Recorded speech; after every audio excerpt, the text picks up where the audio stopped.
Nala, and we're going to be showing you what offering behaviors are. Offering behaviors are basically a behavior that a dog will offer you without you asking. For example,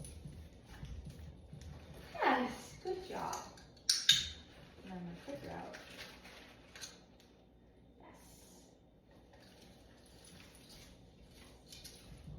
And if you want to work up to basic obedience, offering behaviors is a great way to start because it teaches the dog what you want from them. Ellie, come.